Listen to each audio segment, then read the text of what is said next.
常看到路边的阿伯啊、阿姨啊，他们都推着一台然后你去买。棺材冰箱现在市价大概都在投500块、600块左右。那再来冷气也是，回去就可以直接做变卖了。室内机的价格也不一样，这个价格不错，这一台大概500到700。这是热水器，水冷式冷气，热水器，电视价格最低一台才500块到100块。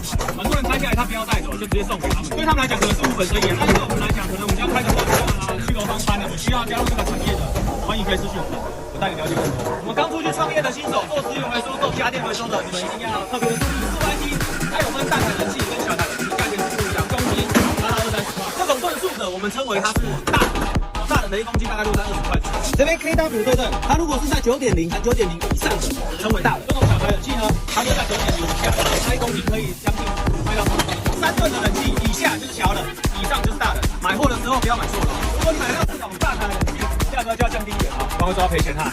谢谢。